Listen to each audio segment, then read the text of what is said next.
Bienvenidos a la quinta temporada de Metamorfoseando, tu podcast de desarrollo personal donde encontrarás ideas e inspiración para crecer, evolucionar y reinventarte. Muy buenos días a todos y bienvenidos a un nuevo episodio de esta recién estrenada quinta temporada del podcast.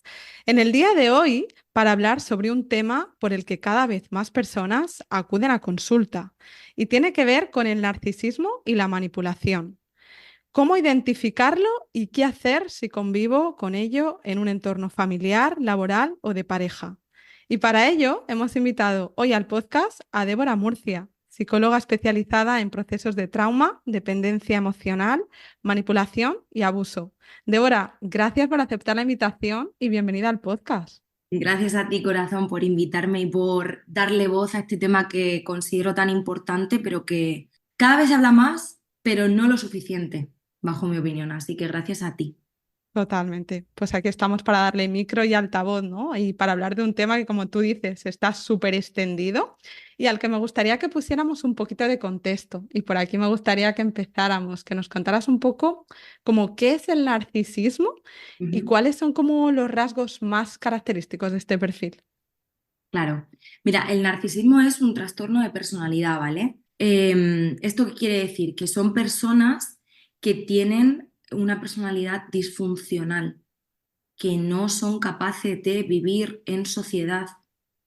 Y especialmente los narcisistas me parecen uno de los perfiles junto con la psicopatía más peligrosos, porque suelen ser personas bastante inteligentes y saben cómo hacerlo para meterse dentro de la sociedad, ¿no? Los rasgos más característicos de este trastorno, aunque yo muchas veces, voy a hacer un inciso aquí, hablo de personalidad narcisista porque hay gente que tiene rasgos pero no tiene el trastorno. Entonces, englobarlo todo, no poner la etiqueta diagnóstica de, mira, un narcisista, pero sí decir, esta persona podemos ver que tiene rasgos narcisistas, ¿no? Entonces son personas que tienen un sentimiento de la autoimportancia gigantesco, es decir, estoy yo y el resto del mundo debajo de mí. Se creen superiores al resto, tienen un aire de superioridad por el mero hecho de existir. O sea, son personas que se creen superiores solo por respirar. Son personas que necesitan la admiración constante de la gente de su alrededor. Necesitan, porque esa es, como para que tú lo entiendas, la gasolina que mueve el motor de que sigan haciendo lo que hacen, ¿no? Cuando tienen gente. Entonces, al tener ese aire de superioridad, como ellos se creen así, lo contagian al resto y todo el resto y la gente que los rodea los tiene en un pedestal. Son personas que son maquiavélicos. ¿Esto qué quiere decir? Que utilizan a la gente como un medio para obtener un fin. Si yo puedo utilizar a esta persona para obtener este puesto en esta empresa, o por ejemplo, hoy en día los influencers, bueno, yo diría que hay una plaga, ¿vale? Que utilizan mucho, o sea, este rasgo maquiavélico para moverse, ¿no? Para hacer contactos, para crecer, para tal. Esto es otro rasgo de los narcisistas. No digo que los influencers sean narcisistas, pero que lo veo mucho en el día a día, ¿no? Luego son personas que se victimizan, que culpabilizan al resto, no son capaces de responsabilizarse nunca del daño que hacen o si hacen algo mal, porque según ellos, en su cabeza, no hacen nada malo. Todo lo que pasa en sus vidas que está mal, el resto tienen la culpa. Entonces no son capaces de responsabilizarse y por eso también tienden a hacerse las víctimas, ¿no? Son personas que son muy egoístas, muchas veces no, bueno, muchas veces no, la verdad es que no tienen empatía, no son capaces de ponerse en tu lugar, no son capaces de entender el sufrimiento y el dolor por el que tú estás pasando. Entonces, son personas que cuando te ven llorar no entienden. O incluso, voy a darle una vuelta de tuerca, los narcisistas psicopáticos, que son, por así decirlo, los peores, son aquellos que incluso disfrutan viéndote sufrir. Esa es su gasolina para su motor. Entonces, claro, como puedes entender, son personas que tienen mucho peligro. O sea, un narcisista suelto tiene mucho peligro. ¿Por qué no se diagnostica tanto el trastorno narcisista? De hecho, en los libros todo lo que yo me he leído, que ha sido una bibliografía súper amplia, casi todos concuerdan, es el 1% de la población. Yo te digo que no es así y te lo garantizo, porque es muy difícil que un narcisista reconozca que es un narcisista y se trate. Entonces, claro, hay mucha gente suelta sin diagnosticar. Totalmente. Mira, salen ya algunas características, ¿no? Esos aires de grandeza, de superioridad, esa falta de empatía. Y decías algo muy interesante, que es como que a ti te gusta separar el trastorno narcisista de algunas otras personas que pueden tener rasgos, ¿no? Y yo creo que ocurre por esto precisamente, porque es muy difícil que realmente un narcisista acuda a consulta y eso se evalúe y se diagnostique precisamente por esa falta de autocrítica, ¿no? Es como, bueno, esto no va conmigo, o sea, yo no tengo ningún problema. Completamente así es.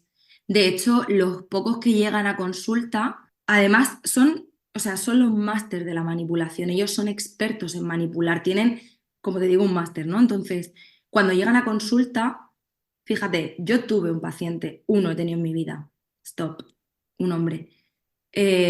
Además era maquiavélico, psicopático, o sea, lo tenía todo. Y yo estuve trabajando con él en terapia, me acuerdo, 9 meses hasta que me di cuenta.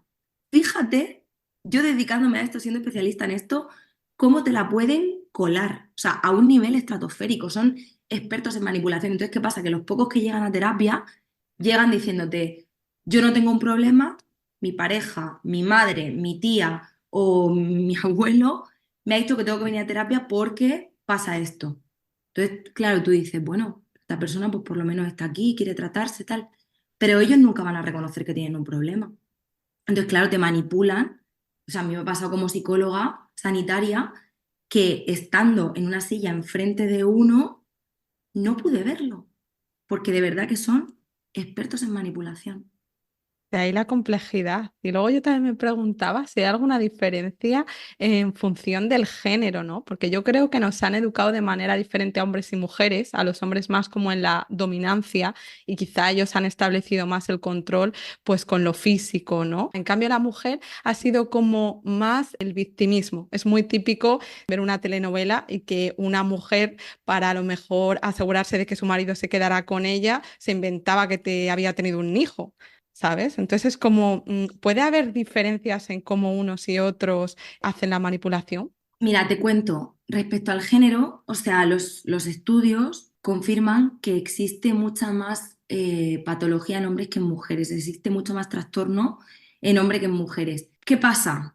Que hay otros trastornos, como puede ser el histriónico, que se da más en mujeres, por las características del trastorno. Entonces, ¿qué pasa? Cuando un narcisista crece, o sea, se educa, se cría, por así decirlo, esa herida de la que se desarrolla el trastorno, que ahora te explicaré un poquito esa herida, por qué se genera y por qué se hace una personalidad narcisista, hay dos maneras de enfrentarla.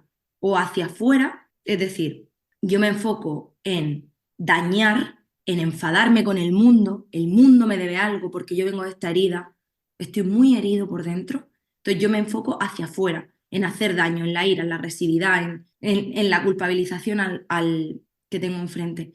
Y por otro lado, podemos enfocar la herida hacia adentro. Es decir, yo me enfoco en sanar, en cuidar, en reparar, en comportarme como a mí me habría gustado que me trataran los demás. Y esta es la diferencia. Los hombres, en este caso, enfocan más la herida hacia afuera, hacia si puedo hacer daño te lo haré, si puedo aprovecharme de ti lo voy a hacer.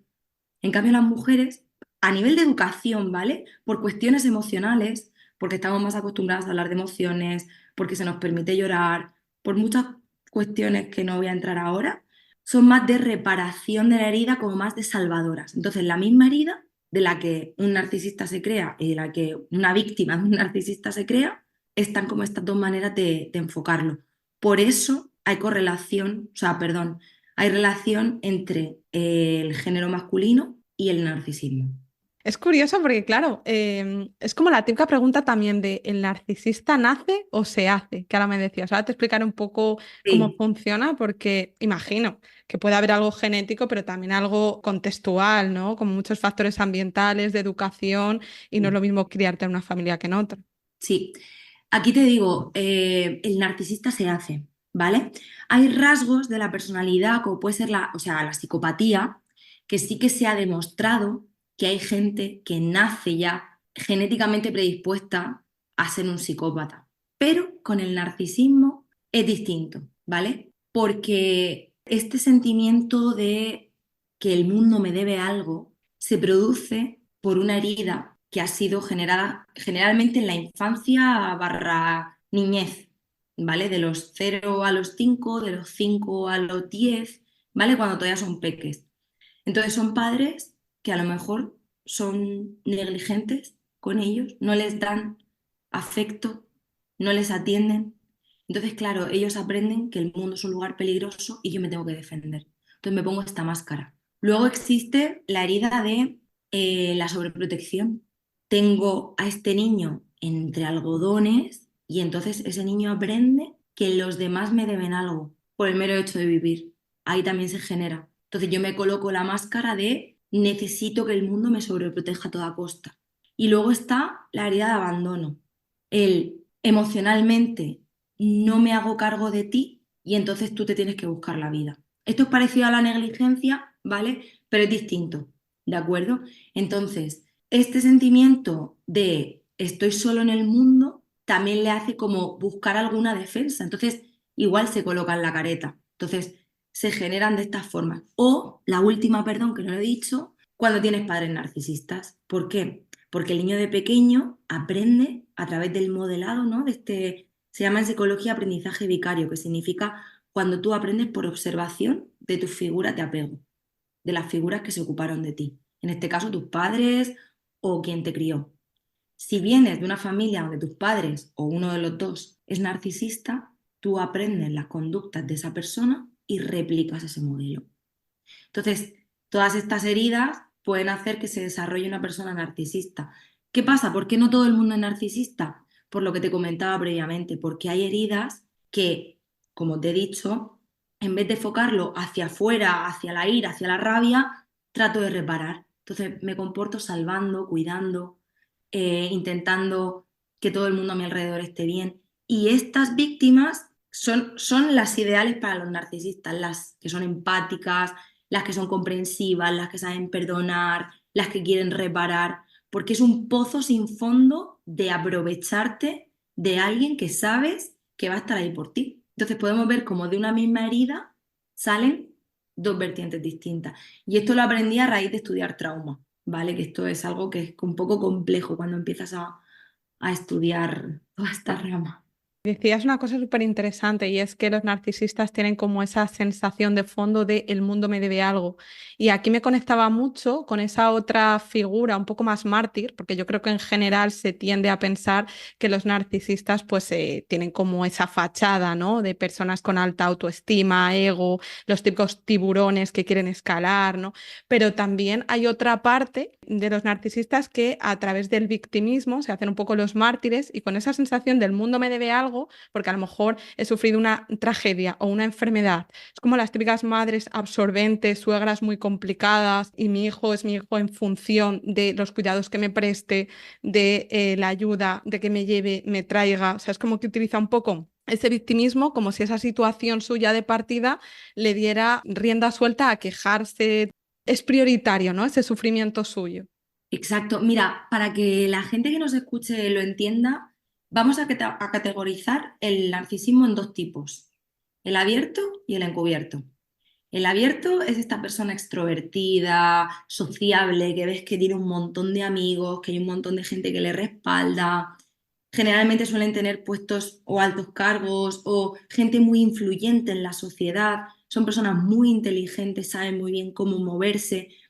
Son personas que tienen la ira muy potenciada, que enseguida son capaces de marcar territorio. Son personas que dominan la conversación, que son personas interesantes, ¿no? Y por otro lado está el narcisista encubierto, que es esta persona, como tú bien has dicho, que es mártir, que a lo mejor es el samaritano. Lo podemos ver más en tipo, a lo mejor, líderes de sectas o incluso en la religión, que van como de personas que son súper buenas, súper bondadosas, que no han roto un plato en su vida, que son maravillosos, pero igual como con un perfil más bajo, ¿no? Como otro tipo. Y esos a mí me parecen mucho más peligrosos porque te la cuelan de una forma, o sea, que al final o sea, tardas tanto en darte cuenta de que es un narcisista encubierto porque saben hacerlo tan bien, por esto que dices tú del victimismo, del, ay, no, a mí me gusta ayudar, parecen empáticos, pero igual son maquiavélicos, o sea, igual utilizan a la gente para conseguir su fin y al final son los que mueven los hilos, son personas muy inteligentes. Entonces, pues están estos dos perfiles, los abiertos, que es que los ven quizás más venir porque son más predominantes, pero los encubiertos son muchísimo más peligrosos, bajo mi criterio. Totalmente. Luego, qué difícil lidiar con un perfil así, ¿no? Porque yo lo pienso y digo, bueno, no es lo mismo que a lo mejor te lo encuentres en una prima, que a lo mejor te ves en contadas ocasiones, que tenerlo muy dentro, por ejemplo, en pareja o una madre, un padre, Sí. porque, claro, cuando ya implica negociar con ellos, tema de economía, de horarios, de crianza de hijos, es como, ¿cómo lidio yo con esto? Mira, lidiar con una persona narcisista de verdad es, o sea, gráficamente hablando, como darte golpes contra una pared. Es literalmente esa imagen. Es, voy a atravesar el muro, ¡pum! Me pego un guantazo. Voy a otra vez y otra vez y otra. Es de verdad misión imposible. O sea, ni lo intentes. Ni lo intentes porque de verdad que no lo vas a conseguir. Son personas que como no reconocen sus errores, bajo ningún concepto van a aceptar que han hecho las cosas mal, tú vas a tener la culpa de todo, como hemos dicho antes, ¿no? Entonces, ¿qué pasa? ¿Cómo lidio yo con una persona así? Pues mira, cuando no te queda de otra, porque es tu compañero de trabajo, tu padre, tu novio, bueno, tu novio, ahí tendría muchas cosas que decir, pero hay diferentes mecanismos, ¿no? Que se utilizan como para no entrar al trapo, que es todo esto es lo que yo también trabajo mucho en terapia. Uno de ellos es la técnica de la piedra gris, que es tratar de mantener el menor número de interacciones posibles con esa persona. Y si las tienes que tener, o sea, es decir, por ejemplo, tu padre, ¿vale? Imagínate, tú tienes un padre narcisista y tienes que vivir con él. Tratar de evitarle, tratar de no encontrártelo en casa, tratar de no coincidir. Y cuando coincidas, contestar con monosílabos, sí y no. Oye, tal, no sé qué, sí. Oye, esto tal, no. Muchas veces, como les gusta, son personas que se sienten muy cómodas dentro del caos. De hecho, generalmente siembran el caos a posta porque es donde se mueven ahí, están cómodos, están en su salsa, ¿no? Entonces, eh, muchas veces van a ir a pincharte, van a ir a detonarte. ¿Qué puedes hacer si esta persona intenta detonarte? No entrar al trapo. No entrar al trapo. Hay otra técnica que también se utiliza mucho, que es la del disco rayado, que es repetir la frase que has elegido como un mantra. Entonces, por ejemplo, te dicen, mira que está la mesa sin ordenar, no sé qué. Yo no he sido. Y repites, yo no he sido. Y no, porque has sido tú, porque no. Yo no he sido. No, porque te he dicho que yo no he sido. Y lo repites en bucle como un mantra, una y otra y otra y otra vez, hasta que la persona se canse y existe. Y si no, te vas. Pero no entres, porque esa persona, en realidad, aunque te está recriminando algo, lo que quiere es que estalles, que esto es el famoso abuso reactivo, que es una técnica de manipulación que utilizan mucho los narcisistas. Wow. Es que me parece increíble, o sea, me pongo como observadora, ¿no? De la situación y digo, es que no me veo capaz, si me estuviera pasando esto, de al final como amoldarme a esta situación, cambiar tu personalidad. Es que es una situación muy compleja, ¿eh? Y también yo lo que pienso es como salir un poco de la etiqueta, ¿no? Porque no sé qué pensarás tú, pero me da la sensación de que como el mundo es incierto, necesitamos de alguna manera, pues eso, poner etiquetas, poner nombre a las cosas. Y ahora mismo el tema del narcisismo está como un poco trillado en redes. Entonces yo creo que hay mucha gente que acude pues a terapia o a sesiones con la sensación de, oye, vengo aquí a que me digas si mi padre es narcisista o si mi pareja es narcisista. Y al final yo siempre pienso, es que da igual, o sea, ¿qué más da que lo sea, que no lo sea? La cuestión es, ¿qué vas a hacer tú con eso? O sea, ¿cómo te está haciendo sentir y cuántas más humillaciones, cuántos más faltas de respeto, cuántos más ninguneos quieres soportar? Ponte un número y a partir de ahí establecemos un límite, porque da igual la etiqueta en sí. Yo soy de la misma corriente que tú. O sea, de hecho, a mí cuando me contacta la gente en plan de mi madre es narcisista o mi exnovio es narcisista, yo siempre digo, mira, no podemos saber a ciencia cierta si tu pareja era narcisista o no. Ponerle etiqueta a las cosas nos ayuda a ordenar mentalmente. Si hacía esto era narcisista y si era narcisista hacía esto. Entonces, eso nos ayuda mucho a ordenarnos mentalmente. Entonces, claro, si yo le pongo la etiqueta de narcisista a mi ex, todo lo que me hizo tiene sentido porque era narcisista.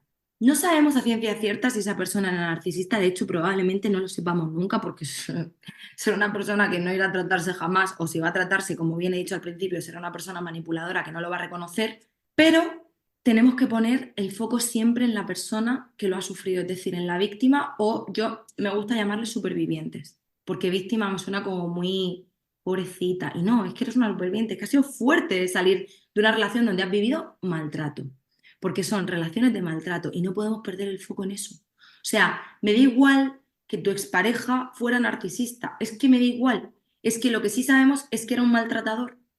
Entonces yo me quedo con eso y yo trabajo con esa persona el protocolo de víctima de maltrato. Totalmente. Me parece increíble eso que has dicho de entender, pero no justificar, en el sentido de antes cuando repasábamos un poco la historia de infancia que puede haber tras un narcisista, pues claro, escuchando esto, cualquier persona que empatice diría, jope, es que qué infancia más dura ha tenido, ¿no? ¿Cómo no me voy a quedar a ayudarle un poquito más? Ya, es que ese igual es el error, porque el problema es que muchas veces también estas personas, como tú decías, son muy manipuladoras, entonces si a ti te vienen con promesas de cambio, con, oye, mira, es que nunca más voy a hacer esto, nunca más va a pasar, voy a cambiar, toda persona sana va a pensar que eso es así, porque todos nos movemos en la vida conforme a unos esquemas mentales, o sea, interpretamos la realidad según unos constructos. Y oye, me resulta muy difícil no creerte. Porque yo me pongo en tu situación y si estuviera diciendo esto o si me estuviera arrodillando sería porque es verdad. Entonces, ¿cómo no te voy a creer? Ya ves que el problema es ese, que luego es muy difícil que estas personas cambien. Entonces, vas dando oportunidades y oportunidades y oportunidades y en el camino, ¿cuánto desgaste? Claro, y además juegan con eso porque, como he dicho, son tan manipuladores que ellos saben hasta dónde estirar la cuerda. Ellos saben hasta qué punto puedo estirar o no puedo estirar y en base a eso me voy comportando. Ahora te doy, y utilizan mucho el refuerzo intermitente. Te doy una de cal y una de arena y así te mantengo enganchada. De hecho, el refuerzo intermitente, que es algo que también está muy trillado en redes, es lo que más engancha la conducta, el premio o la ausencia del premio. Ahora te hago caso, te doy atención, te escucho, te digo que voy a cambiar, te demuestro, te compro un ramo de flores, o voy a tu casa, o yo qué sé, lo que sea.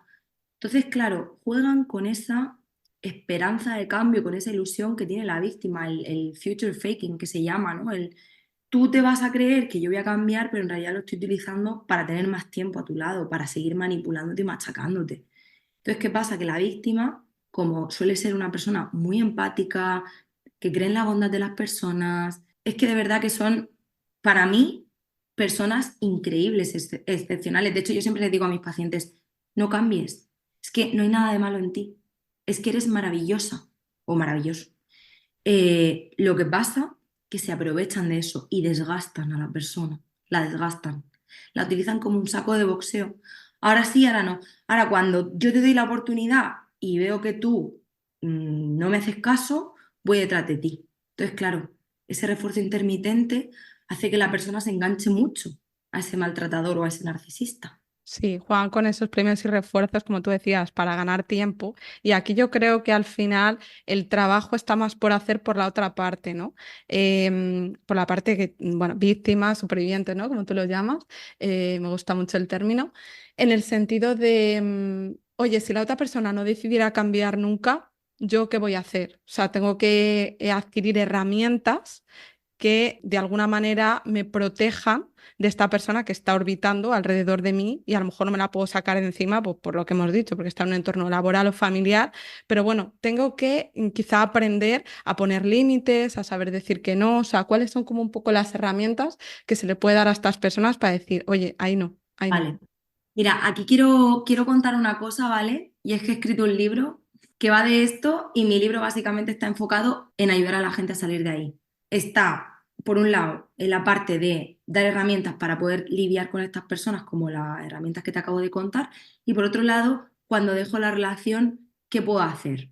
Hay una herramienta que yo uso constantemente en mis sesiones, vamos, diariamente, porque los pacientes que yo tengo ahora en consulta vienen por esto, ¿no? Por abuso narcisista.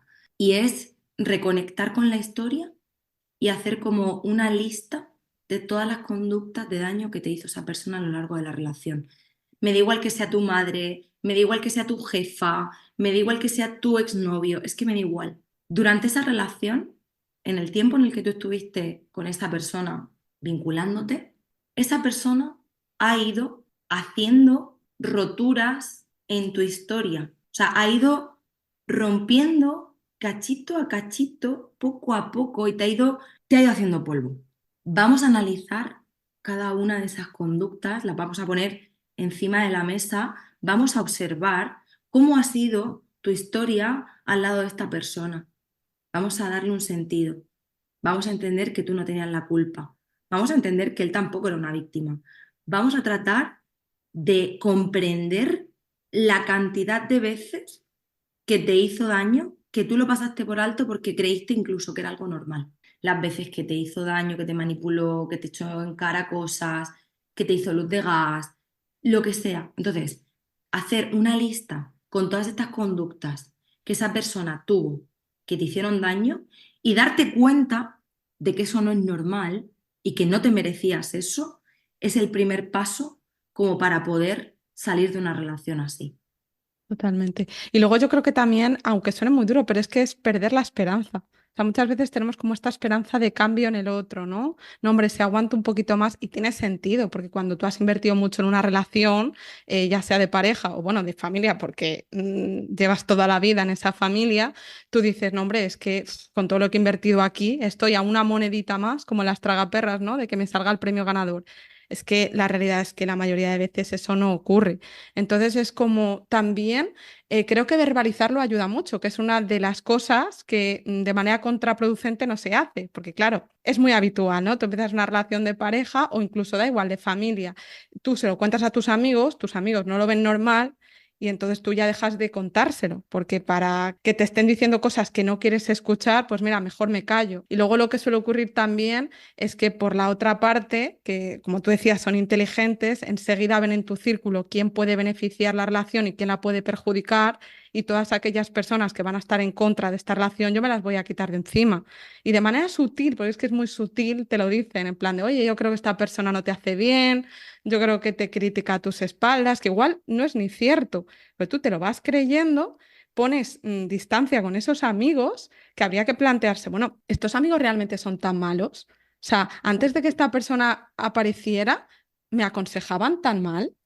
Al final, esto que estás mencionando tú, has dicho dos conceptos súper interesantes. Por un lado, el lavado de cerebro y por otro lado, el aislamiento. Esto es algo que se produce mucho en este tipo de relaciones con perfiles que son tan manipuladores. Por un lado, poco a poco, porque es de manera muy sutil, no te vas dando cuenta, te van lavando el cerebro, te van haciendo, te van inculcando su pensamiento, te van limpiando el tuyo, te van quitando ese concepto, ese autoconcepto que tienes de ti, ese concepto que tienes del mundo, de tus amistades, de cómo es la vida, y te van lentamente, sin que te des cuenta, metiendo el suyo poco a poco, y al final acabas pensando y acabas comportándote como ellos quieren. Esto pasa mucho, por ejemplo, en las sectas. Las sectas utilizan el lavado de cerebro como técnica de manipulación infalible, infalible, por eso funcionan tan bien y por eso consiguen manipular a tanta gente, porque utilizan el lavado de cerebro. Y esto pasa mucho en relaciones de abuso narcisista. Te lavan el cerebro, te hacen cambiar de criterio y de opinión, te inculcan lo que ellos piensan, lo que ellos sienten, lo que ellos ven, cómo ven el mundo. Entonces, claro, al final tú acabas pensando que esta persona que tú te creías que era tu amiga, no lo es. No lo es porque mira lo que ha hecho, porque mira lo que ha dicho, porque mira lo que pasó en 2022. Entonces, claro, llega un punto en el que te aíslas de forma progresiva. O sea, no es que de la noche a la mañana tú de repente te metas en un piso con esa persona y desaparezcas. Es que poco a poco te vas aislando de la gente. Luego también hay otro factor muy interesante en el tema de las relaciones de pareja y es el bombardeo de amor. Y eso engancha mucho. Entonces, típica relación, seguro que has tenido alguna amiga o algún amigo o conoces a alguien que ha conocido a alguien y de primeras como que se ha encerrado con esa persona. O sea, lo veo tan a diario que es como, es que es de manual. Ese bombardeo de amor te engancha, tú vienes con una carencia, una herida, una autoestima un poco a lo mejor dañada, ¿no? Entonces de repente esa persona te dice y te da todo lo que necesitas escuchar. Entonces, ¿qué hacen? Me aíslo, me solapo, me fusiono y me quedo con esta persona. Y el aislamiento también se produce por eso. Porque de repente viene alguien que te promete el cielo entero y dices, yo quiero esto, que lo que te da es tan bueno, tan sumamente bueno, se mimetiza contigo, es tu alma gemela, te escucha, te estudia y te dice precisamente lo que quieres oír. Entonces, claro, te fusionas y para nada. Has entrado, bienvenida a las puertas del infierno, querida. Efectivamente, se crean aquí las relaciones de dependencia, ¿no? Que al final pues Mm. son dos perfiles que se atraen precisamente porque cubren el uno la necesidad del otro. O sea, o yo Sí, me convierto en tu salvador o eres tú quien me salva. Entonces, al final es como no veo nada fuera de esta relación. Y luego también poco se habla de las secuelas que deja todo esto, porque es que cuando ya una persona a lo mejor toma conciencia y decide poner distancia, ¿no? O acabar una relación o limitar el contacto con la familia, claro, esa vuelta a salir al mundo, esas desconfianzas que se generan luego con otras futuras parejas, o incluso el tener el sistema nervioso súper activado, ¿no? Que estás ahí en alerta, en plan de, me ha dicho eso, esto lo decía mi expareja, este va a ser igual. Igual, ¿no? A lo mejor de la manera más inocente, pero ya, claro, vienes de un episodio tan traumático que ya eres tan sensible a cualquier pequeña cosa que igual esto puede limitar, ¿no? totalmente. Mira, lo que suelen hacer, voy a mencionar dos conceptos. Antes de decir esto, has dicho un tema que es que generan dependencia, que esa persona que utilizan como víctima la transforman en una persona completamente dependiente de su maltratador, en este caso del narcisista. Entonces, claro, esa persona necesita de que el narcisista le diga lo que tiene que hacer, lo que tiene que se genera una codependencia y al mismo tiempo el narcisista necesita de su víctima para seguir nutriéndose. Entonces se genera esta codependencia y este bucle del que no, del que es muy difícil salir. Por eso yo llamo supervivientes, porque es como, wow, es que has conseguido salir de algo muy chungo, de verdad, de algo muy difícil de salir. Esto por un lado, la codependencia. Y por otro lado, el trastorno de estrés postraumático, que es algo que cuando trabajas trauma te das cuenta de que es así. Las supervivientes de abuso narcisista llegan a consulta tratando de entender lo que han vivido, porque no le encuentran sentido. Es como si vinieran, absorbieran su alma y las dejaran vacías. Vienen con un sentimiento de vacío, de desconsuelo, de no entender qué está pasando, de no entender qué es lo que han vivido. O sea, necesitan ayuda y están pidiendo ayuda a gritos. Lo que pasa es que es un abuso tan grande, tan fuerte y tan potente que tiene un trastorno de estrés postraumático brutal. Entonces, ¿qué pasa?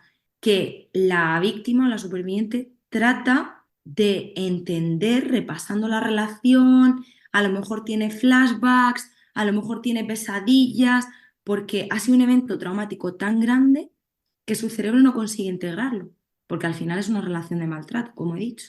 Entonces, claro, las secuelas que quedan son descomunales. El trastorno de estrés postraumático, el abuso de sustancias. Necesito disociarme para poder seguir viva, porque lo que he vivido ha sido tan heavy, tan duro, tan gordo, he sufrido tanto que necesito tomar lo que sea para anestesiarme. Entonces me encuentro pacientes que fuman porros, que se ponen pedo todos los días de cerveza, que usan otras sustancias, incluso ansiolíticos. Tengo pacientes que se han enganchado a los ansiolíticos, a las benzodiazepinas, por no conectar con su realidad. Entonces, esto es grave, porque para que yo pueda ser funcional me tengo que drogar de cualquier tipo, porque no olvidemos que el tabaco es una droga, que el alcohol es una droga, que los porros son drogas. O sea, que yo me tenga que colocar para poder seguir viva, para poder salir adelante, es muy heavy. Y de verdad que lo tenemos súper normalizado en la sociedad y a mí me saltan las alarmas cuando viene una paciente que bebe todos los días cerveza.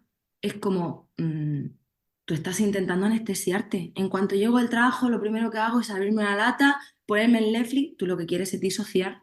o salgo todo el rato de fiesta, todo el rato, todo el rato, todo el rato, o me lío con un montón de gente todo el rato, todo el rato, todo el rato. Lo que quiero es no conectar con el dolor, porque es tan fuerte lo que he vivido, lo he pasado tan mal que no puedo. Otra secuela, la amnesia disociativa. Llegan a consulta, no me acuerdo de nada de esta relación. Yo tengo una paciente que, o sea, lo dejó con su ex, que era, bueno, narcisista psicopático. Llevamos 3 años, no, 2. A día de hoy, todavía, y llegó a terapia habiéndolo dejado como 3 semanas, o sea, como muy, muy poco tiempo. A día de hoy todavía le cuesta recordar episodios de la relación. Tiene lagunas. Esto es fuerte, ¿eh? O sea, que tú no conectes y hemos tratado de hacer exposición de los recuerdos para conectar con esto, tratar de recolocar la historia, contar la historia. Bloqueo, bloqueo, bloqueo, bloqueo, porque al final es una forma de que tu cerebro te protege del trauma. Si yo disocio de todo este maltrato, tú puedes ser funcional.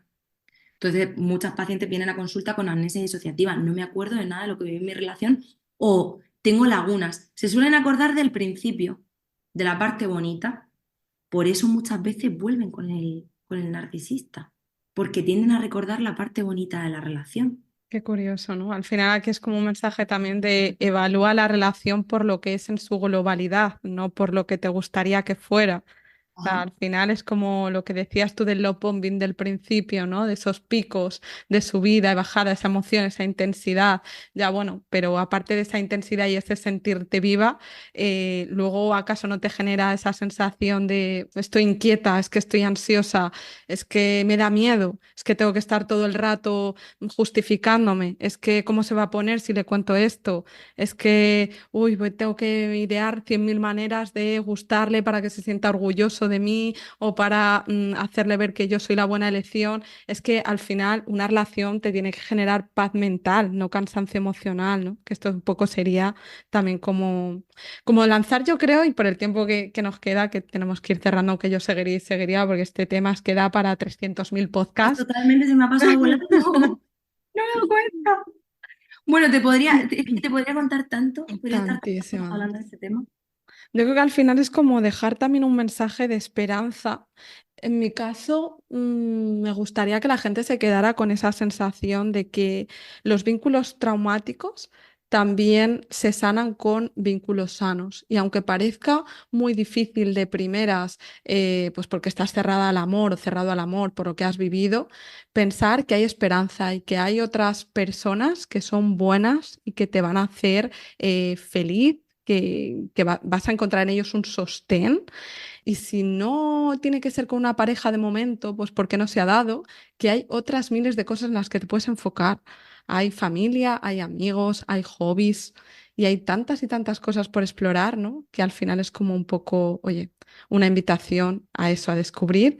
Y en este caso, pues me gustaría que tú también dieras la tuya, ¿no? Que lanzaras un mensajito como de esperanza a todas Sí, estas personas que nos han estado escuchando y que les pudieras decir, por supuesto, pues dónde pueden saber más de ti y encontrarte.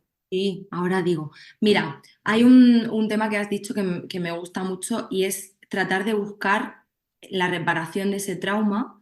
Muchas veces las víctimas vuelven al lugar donde se generó el trauma a tratar de repararlo. Vuelvo con el agresor o con el narcisista para que me pida perdón, para que me valide mi dolor, para que me diga, lo siento. Y lamentablemente no se puede reparar nunca en el lugar donde nos rompieron. No se puede.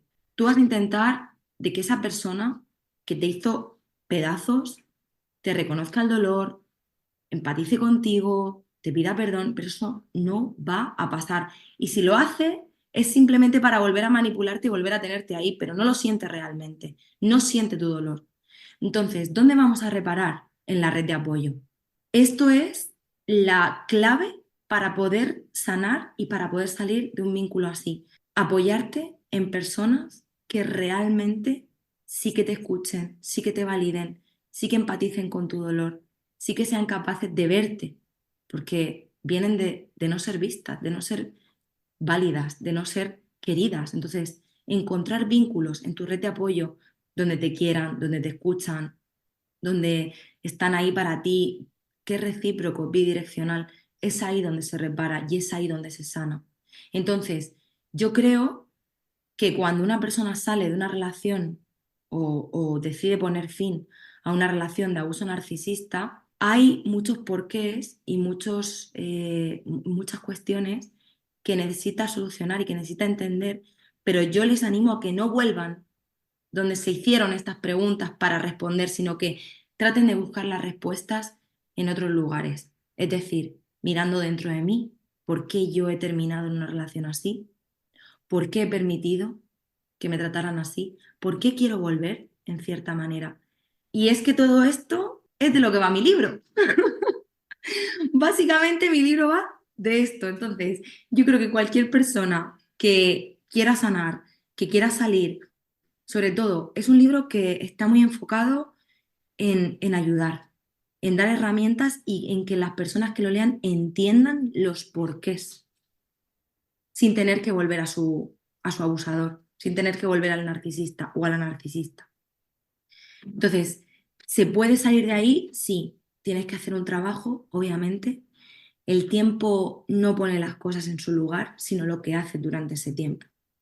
Si tú pasan 7 años y no haces absolutamente nada por sanar esa herida va a seguir supurando. Si tú en esos 7 años, con mucho cariño, con mucha compasión y con mucho amor y con mucha gente que te proteja, vas poniendo partecitos, vas curando, vas desinfectando, llegará un punto en el que será una cicatriz y dejará de doler. Entonces, ¿se puede salir de ahí? Por supuesto. Animo a toda la gente que me escuche que si está en una situación así, que nos escuche, que si está en una situación así, que porfa, que pida ayuda y que sobre todo que sepa esa persona que se puede salir y que se consigue y que floreces o te vuelves una mariposa bella y nada, y mandar este mensaje de amor y de compasión y de que sobre todo que sepan que no están solas las víctimas, que no están solas. Wow, pues con este mensaje nos quedamos en el día de hoy, ¿no? Esta invitación a recurrir a esa red de apoyo, a que hay esperanza, ¿no? Que no está todo perdido. Oye, gracias, Débora, ha sido un súper placer compartir contigo y desde aquí animo a todo el mundo a seguirte y a leer ese libro que pronto verá la luz. Sí, Lo sí, pondremos voy a también por aquí. decir el nombre del libro que no lo he dicho. Se llama No soy yo, eres tú. Y bueno, yo soy Débora Murcia, me podéis encontrar en redes como Débora Murcia psicóloga o Débora Mursico en todas las redes sociales, en todas las plataformas. Bueno, pues como yo os decía, os animo a todos y a todas a leer este maravilloso libro. Yo tengo muchísimas ganas ya de que vea la luz y poder tenerlo entre mis manos también. Y nada más, darte las gracias de verdad, Débora, por haber estado aquí hoy, por haber compartido estos minutitos de charla que han sido súper inspiradores y que creo que han aportado muchísimo valor. Y a todos vosotros, gracias también por habernos acompañado en el día de hoy. Si os ha gustado este episodio, os animo también a escuchar el 167 y el 135 con Eva Gutiérrez y Julia Pascual. Os dejo enlace a los episodios en las notas del podcast. Recordaos que con vuestras suscripciones, comentarios y valoraciones desde la plataforma donde me estéis escuchando, me ayudáis a que la comunidad crezca y a que más entrevistas como esta sigan siendo posibles. ¿Y tú? ¿Estás listo para llevar tu voz y tu mensaje al mundo? En Metamorfoseando te damos micro y altavoz para que puedas compartir tu historia, consejos y experiencias. Consulta condiciones en mi web www.metamorfoseando.com.